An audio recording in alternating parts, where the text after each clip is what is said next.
ఒకానొకప్పుడు ద్రవిడ దేశంలో ఒక బాలునికి తన తల్లి ఒక గిన్నెలో పాలిచ్చి అమ్మవారి గుడికెళ్ళి అమ్మవారికి ఆరగింపజేసి రమ్మని పంపింది. ఆ పిల్లోడు పాలు తీసుకుని చెంగున వెళ్ళి పాలు తాగమని ఆ అమ్మని ప్రార్థించాడు. అమ్మ అస్సలు రాదు, ఆ పాలు తాగనే తాగదు. చాలాసార్లు తాగమని బతిమలాడుతూనే ఉంటాడు అమ్మని. కానీ అమ్మ ప్రత్యక్షం కాదు, ఆ పాలు తాగదు. ఇంకా చేసేదేం లేక బోరున ఏడుస్తుంటాడు ఆ పిల్లోడు. అయినా ఆ తల్లి రాలేదు. చివరికి చేసేదేం లేక ఆ చిన్న పిల్లోడు అమ్మ పాదపీఠంపై తలను కొట్టుకోవడం ప్రారంభిస్తాడు. తలను కొట్టుకోగానే రక్తం ఏరులై పారుతూ ఉంటుంది. ఆ ఏరులై పారుతున్న రక్తం అమ్మకాలకి వెచ్చటి రక్తం తాకి ఉలిక్కిపడి ఆ దృశ్యాన్ని చూస్తుంది.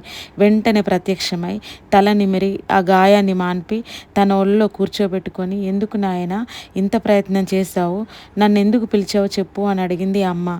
అమ్మ, ఈ పాలు ముందు తాగు అన్నాడు ఆ పసిపిల్లోడు. ఓ, ఈ మాత్రం దానికేనా అని ఆ పాలు గడగడ తాగేసింది. మళ్ళీ ఏడవడం స్టార్ట్ చేశాడు ఆ చిన్నపిల్లడు.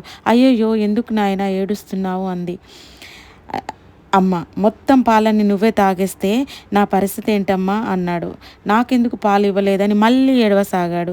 ఆ పసి హృదయానికి పరవశించిపోయింది ఆ పరాంబిక. దగ్గరకు తీసుకొని ఒళ్ళో కూర్చోపెట్టుకొని ముద్దు చేస్తూ ప్రేమతో తన స్తన్యాన్ని ఇచ్చింది. పాలు తాగుతున్న ఆ శిశువు ఆది శంకరాచార్యులు. పాలిచ్చిన ఆ పరాంబిక బాల త్రిపుర సుందరి. అమ్మ యొక్క స్తన్య ప్రభావం చేత అమ్మ యొక్క దివ్య స్వరూప వర్ణన సులువుగా చెప్పసాగారు ఆది శంకరాచార్యుల వారు రాసిందే సౌందర్య లహరి. అమ్మ యొక్క దివ్య స్వరూప వర్ణనను సులువుగా చెప్పాడంటే ఈ సౌందర్య లహరిలోనే. ఈ దివ్య స్తోత్ర రాజ్యమే సౌందర్య లహరి స్తోత్రం. ఈ స్తోత్రంలో ఉండే 100 శ్లోకాలు, 100 మహామంత్రాలు. ఈ సౌందర్య లహరి స్తోత్రం మహామంత్ర, మహాతంత్ర స్తోత్రం.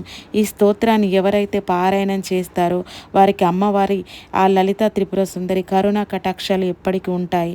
దీనిని ఆనంద లహరి అని, సౌందర్య లహరి అని 2 భాగాలుగా విభజించారు. మొదటి 41